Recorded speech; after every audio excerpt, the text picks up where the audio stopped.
What's up guys, Boss here, and as you guys can see, I'm currently 6th place in the world right now at 8,649 trophies. So I'm at a new personal best. Obviously, this is the highest I've ever been. Huge amount of trophy inflation this season. I don't know if someone's going to get 9K. I was pretty confident someone was going to a couple of weeks ago, but at this point, I don't know if someone's going to make it because there's 2 days of the season left, 5 hours. And you can see Anaban here, who's in first place. There's almost a 300 trophy gap between where he's at and 9,000 trophies. So I'm not sure if someone's going to make it. People do grind a ton, though, last day of the season, so maybe it's possible. But I'm so happy with how my season's going. In this video, using Electro Giant. In my last video, I did live pushing with RG. I decided to use some Electro Giant, and I ended up having some success with it. If I'm playing when I'm insanely high up, I don't do live games, but I have some great replays to show you guys. And I know a lot of you guys in the comments are going to ask me, is Electro Giant still going to be viable after the balance changes? So in my opinion, it will be, and let me give you a few reasons why.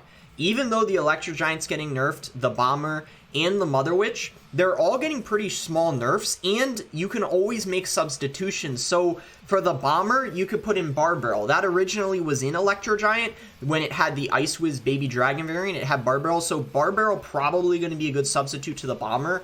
And the Mother Witch is getting a hit points nerf. In my eyes, that's not even that big of a nerf because that's not even what's strong about it, the health. I mean, what makes it so good is its hit speed and also the fact that it turns things into pigs. And those two things aren't getting nerfed. Inferno Drag is also insanely strong. Cage is still going to be, it will be the best building in the game after the Tesla nerf. And the Tesla nerf is going to allow Electro Giant to be stronger because Tesla is getting nerfed. If you guys saw the balances, 5 less seconds overall time. And Tesla is one of the best buildings in the whole game to the Electro Giant. So in my eyes, this is still going to be good after the balances. If you guys would like to support me, you can use my creator code BOSS in any Super Soul game.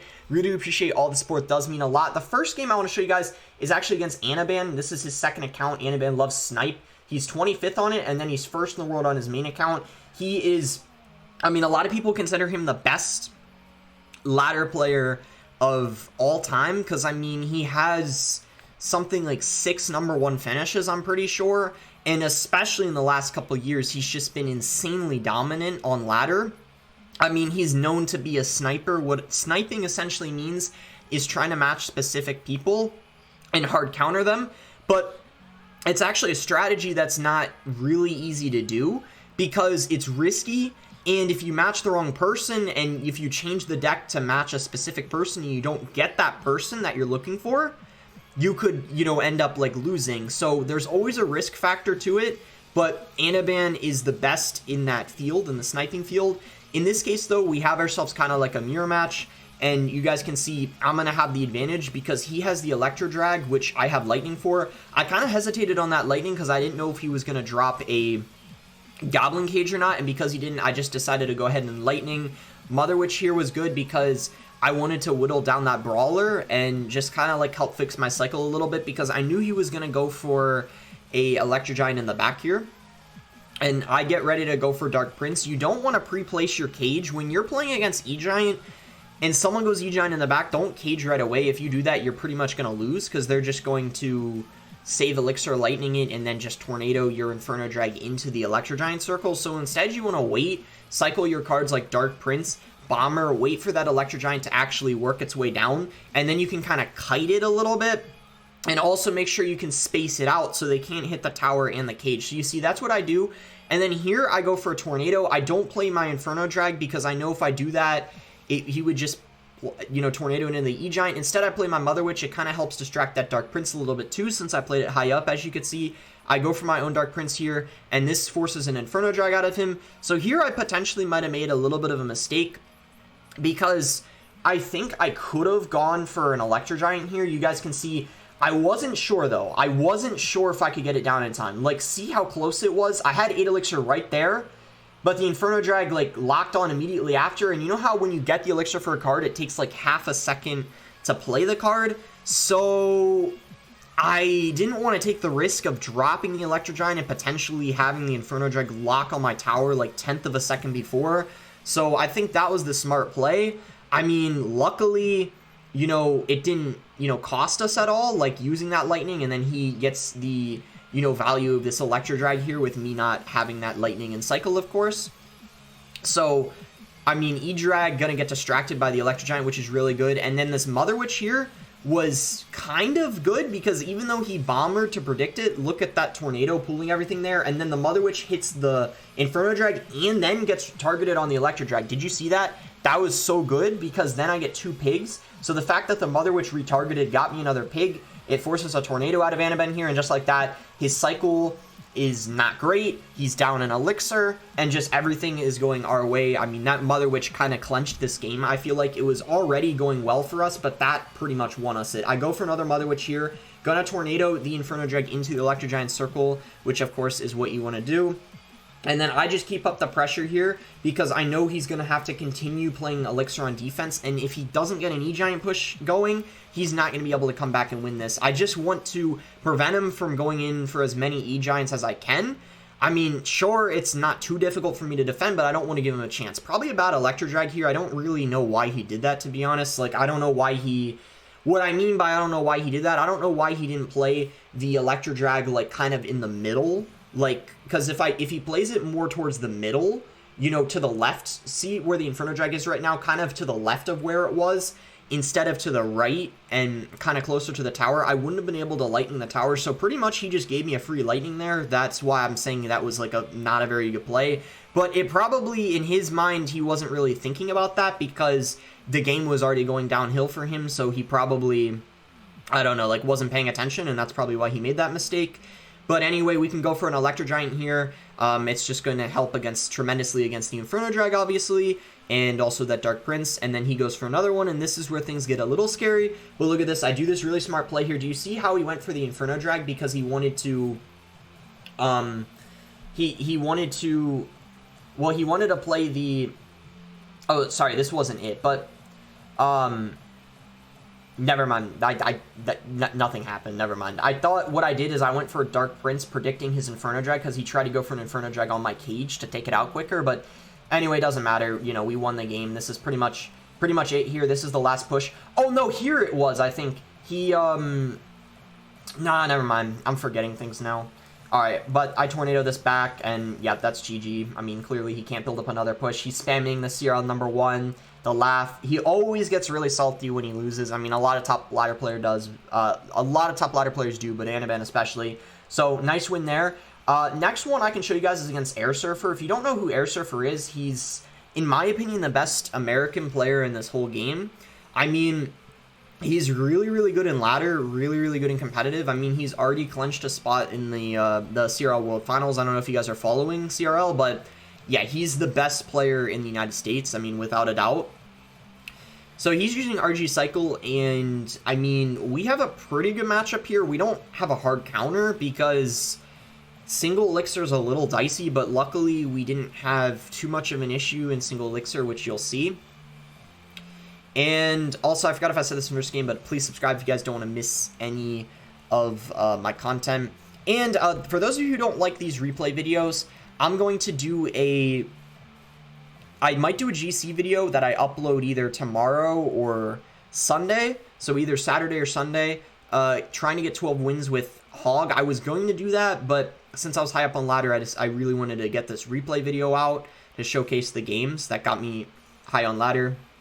Because whenever I'm, like, last few days of the season, I get in the top 10, I want to show you guys, you know, the replays that got me there, because so many of you guys are interested in that. So here I set up a cage, because I know that he could, you know, try to pressure with an RG once the cage expires, but cage is the best thing to cycle against RG, because if you cycle something like, you know, Mother Witch or Inferno Drag, that's very risky, especially Inferno Drag. If you can't Inferno Drag unless you have a Cajun cycle, otherwise they're going to rush you, and that's what happens. But here's why, in this case, it's fine, because I cycled my cage first, so the Brawler's going to help out. Let's say this Brawler wasn't there supporting this Electro Giant. I wouldn't have been able to take his tower here. Also, I think this defense was kind of bad, and on his end, I mean, of course, I'm losing my tower here, but... or majority of it, but I don't think his defense here was very good. I think he should have tried to Fisherman the Electro Giant away and then maybe try to distract the Brawler with the Skeletons, but instead, the Fisherman kind of pulls the wrong thing, and we're able to take the tower as a result of that. I mean, I'm not entirely sure if that defense could have been better, but just as an RG player myself, it didn't really look like it was as clean as it could have been, and we, you know, managed to take his tower as a result of that. I could be entirely wrong. Maybe he couldn't have defended no matter what he did because he did go RG in the opposite lane, committing like all of his elixir. And to be fair, him, in his mind, going for a tower trade might not be too bad of an idea considering he can RG in the pocket, but because we have a building and a tornado, it's not really going to be easy for him to RG in the pocket because I can tornado the RG to my king tower, and even if I don't have the tornado in cycle, I can just cage right on top of it. So it's not even a bad situation for me. Here I go for an Electro Giant in the pocket, knowing that his Fisherman's out of rotation, so I know I'm going to get a little bit of damage before he gets back to it. Unfortunately, though, I had nothing to block it. I mean, I had Cage that I could have taken a chance of playing, you know, to block it, but I mean, let's say I didn't get it down in time, I could have thrown the game right there, so it was better just to not do anything, enjoy the damage that I already got. I got a nice lightning there. He goes all out here in the pocket. I'm not really sure why he did that. I mean, he gets one RG shot, but I don't know. I mean, actually, it's not bad since he did get one shot from the RG, but if he got, you know, no hits, that would have been, you know, clearly not worth it at all, but at least he managed to get one. So here I lightning again. These Mother Witches are very, very annoying. When I'm in double and triple elixir, I always like to lightning them immediately. I don't want them to stay alive for too long because the pigs are just how we can win this matchup. I mean, obviously the Mother Witch can't kill too many things, like except the Bomber maybe, or like the, you know, I don't know, my Mother Witch. I mean, at least we don't have Swarm cards, but still, it's just, in general, a really annoying card that you don't want to, you know, see stay alive for very long, as I'm sure a lot of you guys know. So here he goes for another Mother Witch. Instead of playing a Lightning this time, I think I Tornado it in to save 3 Elixir and still manage to take it out. And I just continue cycling my Inferno Drags in the back. You see he's never really having a good opportunity to go for the RG in the pocket, which is what we want. And even if he does it, I mean, we will just tornado it away. So it will get either 1 shot or 0 shots if I react fast enough. And yeah, I mean, at this point, it's just rinse and repeat. We're just continuing the pressure so he can't play an RG on us. I mean, I could, I guess, even speed it up here. You guys get the idea. I just lightning, and then this here, I just defend his last RG, because I have an Inferno Drag, I have a Cage, Tornado, everything I need in cycle, and that is, you know, GG, well played. Not too, you know, not too bad, not too bad of a matchup, I would say. And, this one here is against Minor Wall Breakers. Minor Wall Breakers actually has matchup. In my opinion, this guy didn't play very well because I truly think it's a good matchup for Minor Wall Breakers because Morton and I don't know if you guys know who Asaph is. Asaph is insane with Minor Wall Breakers. He finished 3rd in the world last season with a Minor Wall Breaker deck. I think it's actually this exact same deck that Rainbow's using here. I just think this guy didn't play very well, but this is, I mean, perfect to show you guys because I think a lot of the Minor Wall Breaker players you guys play against probably won't play perfect too. But I mean, it's not like this guy played badly. I just feel like he could have pressured better and also could have defended better. So, I mean, those are the 2 main things I would say. And this was insanely aggressive. This was the other thing that I didn't understand, why he was this aggressive, you know, going Minor, Bats, Wall Breakers, like, that early on, that aggressively. I mean, he's trying to outcycle me, I get that, but I feel like he should be trying to split up his pressure, so maybe going Wall Breakers in the opposite lane, Minor Bats in the other, because when he plays it all in the same lane, it's giving my Tornado and other splash cards so much value. Mother Witch is key in this matchup. Even though he has Fireball, it's usually going to be able to get at least 1 or 2 pigs on top of the Spear Goblins or the Bats before it ends up dying. And this, again, like, I don't know, this defense wasn't the best. I mean, you see he had to overcommit there on that. He even says, like, wow, like, he's obviously a little bit frustrated. I go for a Bomber here on top of his Dark Prince because the Cage was too far to the left to distract it, so I knew I had to commit Elixir on it, which is fine because it was only 2 Elixir. And we have a small lead. We barely taken any damage. I mean, in this matchup, you want to I would say be passive. I didn't even play a single Electro Giant yet, and the main reason why is because when they have Tesla, you're not going to break through with the Electro Giant in single elixir. So I finally played my first Electro Giant. It's, you know, double elixir now, so we can stack and hopefully overwhelm him, and he did not get the damage he was looking for early on, and that's why he ultimately lost this. I mean, because single elixir, I can't keep up with his cycles, so if they don't get damage in single elixir and pressure correctly, then that's how you win. I mean, we also could have gotten lucky. I mean, even though it is his matchup, you know, we could have just happened to get lucky with the correct cycle from the beginning, but then again, right there, like, he lets me activate the King Tower, so that was great for us. Like, everything is just going our way, I feel like, in this game so far, but even though we're playing so well, he has the lead. Like, he's somehow winning, even though, you know, everything has seemingly been going great for us in this game.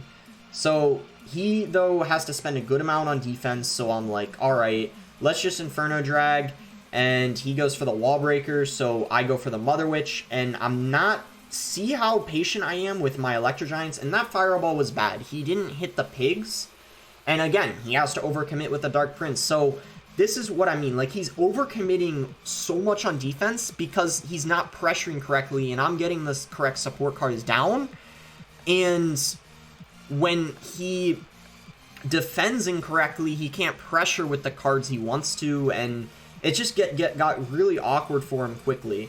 So another good Mother Witch here, it's going to get another pig, and it's also going to, you know, force a Dark Prince out of him. I go for an Electro Giant here because I know I'm up so much elixir, and this guy is being so aggressive. You see he's going for miners when he only has 3 elixir, and I'm like up 8 elixir. Like, I literally dropped an Electro Giant, and he only had 3 elixir, but he still played the miner, and then this is GG at this point. I mean, like, yeah, I feel like you guys may have not noticed the mistakes he made because Miner Wall Breakers, I'll admit, is like a really skillful deck, but you have to play it perfectly, and that goes to show, like, you know, how high skill it is, because it's not even like he played it badly, but he just did a couple small micro things, and we were able to get the win because of it. So, Lightning there to finish off the game.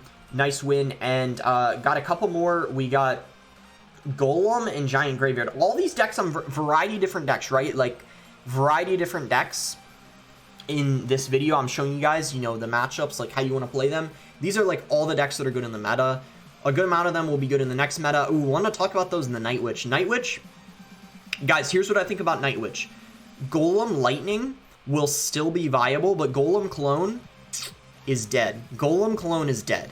Because Golem Clone relies on the... also, guys, I do such a brain-dead starting play, you could say. I know what he's using, because I know what a lot of people in the top 100 are using. I knew this was Golem, and when he... First of all, when someone has a Night Witch, you know it's Golem, like 100%. No other deck has Night Witch in it. So, let's just say you guys are playing this match and you don't know it's Golem. If you cycle Dark Prince in the back and they go Night Witch, just E-Giant at the bridge. They can't defend it. Especially if they're using Golem with Lumberjack, and if they don't have the E-Barbs or the Mini P.E.K.K.A, they can't defend it. Like, look at this. I mean, he can somewhat defend it. I mean, he's not going to lose his tower, per se, but I mean, he lost 3/4 of his tower for my first push. I mean, this is a pretty free win, in my opinion. Like, if you use Electro Giant and you're losing to Golem Lumberjack, like, even half of the time, it's definitely a matchup you want to practice, because this is a matchup where you probably should win this like 9 out of 10 times. The only way you could lose this is if they Golem first play or something like that, and your cycle is horrible. But, I mean, for us, everything went our way so far. I mean, Lightning, again, make sure to abuse that in this matchup. Right here, we take out the Mega Minion, damage the Golem, almost take out the Baby Dragon, Inferno Drag, doesn't take it out, but the Mother Witch is down, and he can't Lightning the Mother Witch, so there's literally nothing he can do. A great situation for us. We could even speed it up here a little bit because we're both full on Elixir. He just goes for a Bar Barrel, so what do? I just ignore it because it's only going to get, you know, a few hundred damage on my tower. And then he plays a Lumberjack. I mean, that's just kind of going to go to waste. I go Electro Giant here, and then he Golems, so he's just going to try to set up another push. Honestly, that's the correct play. I mean, there's no way that he's going to win this if he over defends, because if he drops a Night Witch into my Electro Giant push, he's just not going to defend. So he actually does the really smart play there of ignoring that, just going Baby Dragon to try to whittle down that Electro Giant so it doesn't completely 3-crown him. And I know this push on the right is going to be kind of hard for me to defend.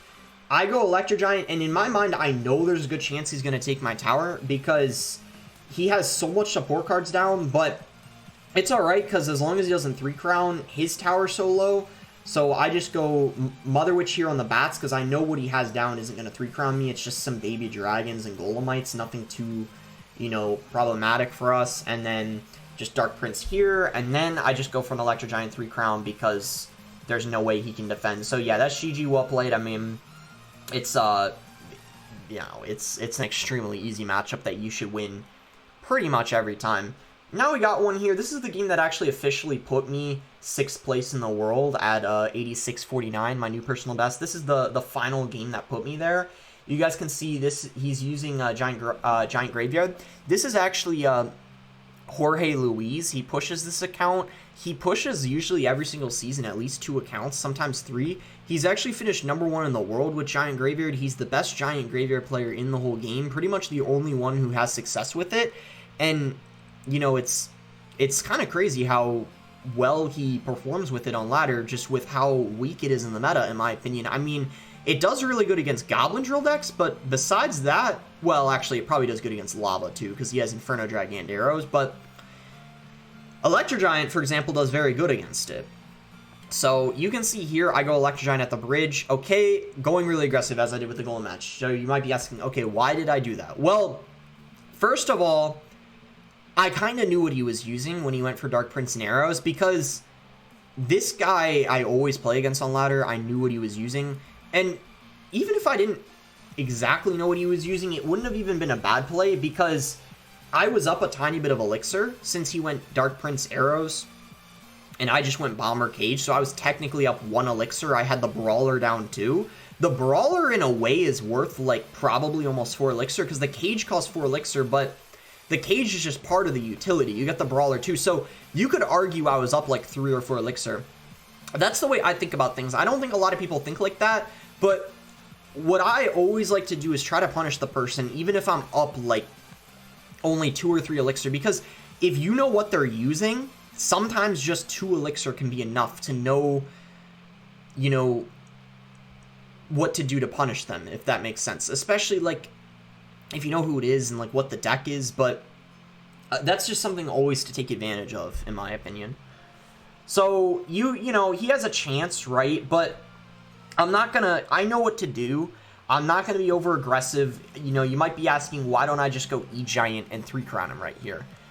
Well, here's what's gonna happen. If I go E-Giant and just try to go for the 3-crown, knowing he has no building, no way of defending it, he would just go Giant Graveyard, right? And 3-crown me before I 3-crown him. So I play the defense, I go for the Cage first, and now we pretty much won. I did a smart play. Honestly, I think him going Giant Graveyard there was a prediction. He tried to predict my Electro Giant, thinking I was going to go for the 3-crown, because that's what a lot of Electro Giant players do who don't know how to play the matchup. I'm one of them, because I actually lost against Giant Graveyard because of doing that, because of being too aggressive. But if you just play passively, you know, make sure you have some support cards that you can use with the E-Giant, you'll be fine. Here, the Inferno Drag isn't even hitting my E-Giant, it was hitting the... his Inferno Drag wasn't hitting the E-Giant, it was hitting the Inferno Drag. So, yeah, he loses here. I mean, no way he can defend that. That's GG. I mean, it's... Yeah, like, you know, it's just pretty easy. And then I think this is the last one we got for you guys. This is Rakan. He's the... In my opinion, he's either the... He finished 26th with Lava last season, 26th in the world. His best... He has another account that got banned, but he finished, I think, 4th in the world with Lava 2 times. So he's definitely top 3 best Lava players in the game right now. This matchup is usually really easy for Electro Giant. I didn't know he had Fisherman, though, and you guys can see that kind of messed me up. That kind of messed me up because I didn't know that, and he really took advantage of that. Very interesting balloon in the opposite lane. I'm not sure why he did that. I think we both knew what each other were using, because everyone knows Rakan uses Lava, everyone in the top 100 anyway. But he knew I was using E-Giant, I guess, because I cycled my Bomber. I say wow because I didn't know he had Fireball. I mean, I actually don't even know really why I said wow, but I didn't know he had Fireball. I thought he uses it with arrows because most of the time he uses it with arrows. So I was a little like surprised because yeah, that's going to help him a little bit because he has an answer to my Mother Witch now. And then he also had Fisherman, which I wasn't aware of. And you guys can see I actually make like a little bit of a mistake here. But let's highlight this play right here. So I go for a Cage. He just spent 7 Elixir, right? Balloon. He spent Balloon and Bomber. That's 4 Elixir, that Cage. And it fully counters it. I don't want to go for a Tornado because the Tornado is going to let him get a Balloon hit. And also, on top of that, I wouldn't have it for the Inferno Dragon. I thought he was going to Inferno Drag, right? And I just pull it into the E-Giant. But no, he whips out a Fisherman. And what do? I Tornado. I didn't know he had the Fisherman. And when I reacted to it, it was too late. You have to react to it very quickly. And unfortunately, I reacted to it too late. And what happens? I accidentally activate the King Tower. I said good game. I mean, it wasn't over yet, but I kind of like, I don't know, I just said it because I kind of made a mistake. He does that emote, like, he knew I didn't know he had Fisherman. So as a result, he manages to get the King activated, and I kind of wasted a Tornado. I just didn't know he had the, I didn't know he had that Fisherman, and you can predict it. Like if you're against RG and you know they have Fisherman, you can predict by playing the Tornado immediately when they drop it if you hover it, but I wasn't hovering the Tornado, like I didn't have it ready. You need to almost predict it, like instantly play it, and if you're like a 1/10 of a second too late and it already latches on to its target, then it's too late, right? But we have really good defense. I mean, still the Inferno Drag gets a lot of value. We're up a lot of Elixir, so despite us making that mistake with the Tornado, we're completely fine. I mean, this is just an incredible situation. He even tries to pressure in the opposite lane here. I was not really ready for that, but it doesn't matter too much since now he used all of his Elixir, and he even fireballed that Mother Witch. I don't think that was a good fireball because the minions were going to take it out anyway, since the Mother Witch was locked onto the Miner. He probably wasn't paying attention to that, because if he didn't fireball that there, he probably would have been able to defend this Electro Giant much easier, because he would have had 4 extra Elixir, so he could have gone for a defensive Miner, or he could have even Inferno Dragged, but in all honesty, he probably would have lost anyway. So yeah, GG, well played. I mean, it's a, you know, pretty good matchup for me. The Fisherman kind of gave him a chance, but it wasn't enough. Our defense is so strong. And yeah, those are some games for you guys. Luckily, I didn't run into any drill cycle. Truthfully, I've been trying to avoid it because I know it's a pretty good counter to the deck.